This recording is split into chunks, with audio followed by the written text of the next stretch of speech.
بسم الله الرحمن الرحيم إنك لمن المرسلين على صراط مستقيم.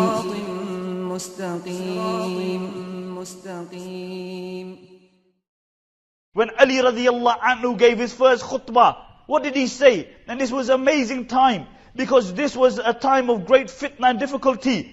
After the demise of the Prophet ﷺ, no other difficulty was greater than the assassination of Uthman radiallahu anhu.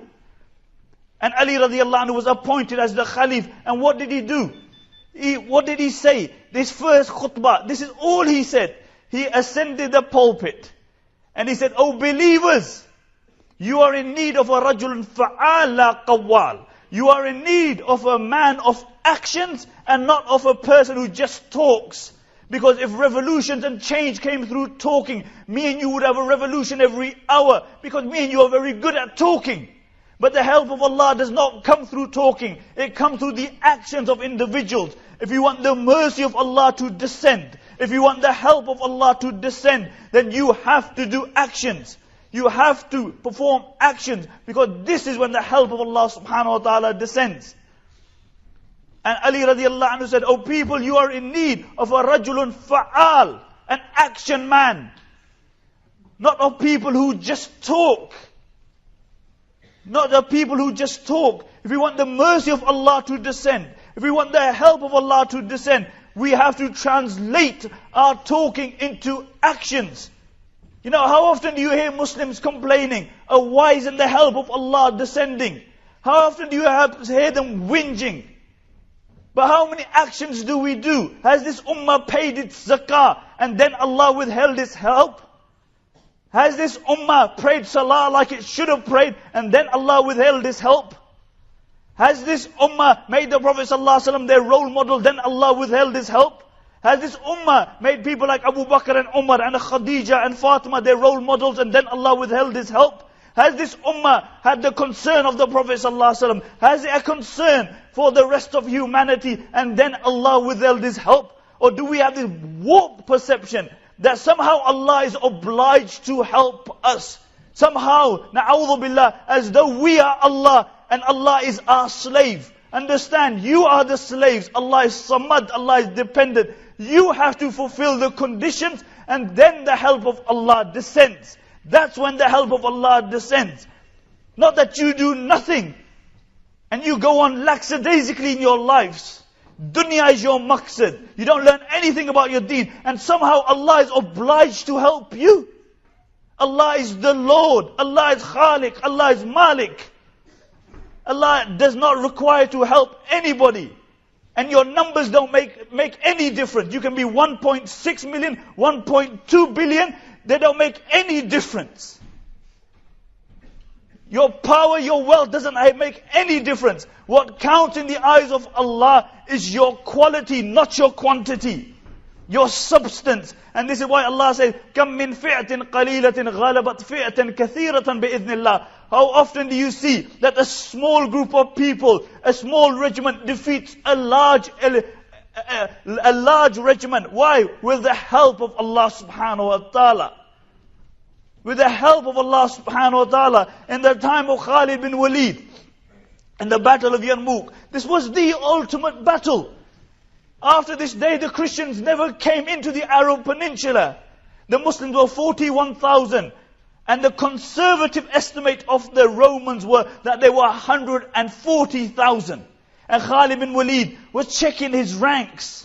He was checking his men. And he walked past this young soldier who was looking at the Roman soldiers and their army. And he marveled at their numbers and how much weapons they had. And he said, "How many are the Christians and how few are the Muslims?" And Khalid bin Walid radiallahu anhu said, Don't say that. For say, how many are the Muslims and how few are the Romans and the Christians? Because weakness comes from being forsaken by Allah subhanahu wa ta'ala. Weakness comes from being forsaken by Allah. If you lose Allah, you lose everything. You lose everything. And if you attain the one Allah, you have everything. After the battle of the Murtaddeen, Abu Bakr radiallahu anhu told Khalid bin Walid, now the superpower of the day The superpower, the Persians are waiting. And he said, go and deal with them, but allow your men, those who want to go home, because they fought many battles, to go home. And Khalid bin Walid made the announcement. He has 13,000 men. Out of those 13,000 men, 11,000 decided to go. He only had 2,000 men, and he was going to face the superpower, the Persians. And he wrote a letter to Umar ibn Khattab, and he said, "Oh Amir al-Mu'mineen, I've only got 2,000 men left." And Umar and Abu Bakr radiallahu anhu sent a reinforcement in the shape of how many men? He sent a reinforcement in the shape of one person, Qaqa ibn Amr, for 11,000 men. And the Sahaba said, "Oh Abu Bakr, what you doing? What you doing? 11,000 men, and you are replacing them with one man?" And he said, "Yes, because those ranks which have the likes of Qaqa ibn Amr will never be forsaken by Allah subhanahu wa ta'ala. Because these were men of substance. And by Allah, these people were never forsaken by Allah. You never had the concept of Guantanamo Bay, Belmarsh. You were never humiliated in the time of Umar ibn Abdul Aziz. One Muslim prisoner was humiliated in the Byzantine lands. And the news reached Umar ibn Abdul Aziz. And Umar ibn Abdul Aziz wrote a letter to the governor. And he said, "Before you place this letter down, free that Muslim prisoner. For by Allah, I will send an army which begins here and ends where you are."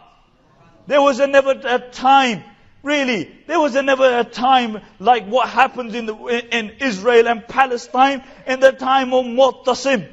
One Muslim lady was slapped in the Byzantine lands, and she cried out, "Wa Mu'tasima!" And the Romans began to laugh, and they said, "Why are you calling Mu'tasim? He's thousands of miles away. You think he's going to jump on his black and white horse and come and save you?" And the news reached Mu'tasim. The news reached Mu'tasim, and Mu'tasim sent an entire army for the izzah of one Muslim lady. And he told every single one of them, he said, "Each one of you climb, and when you go on a black and white horse."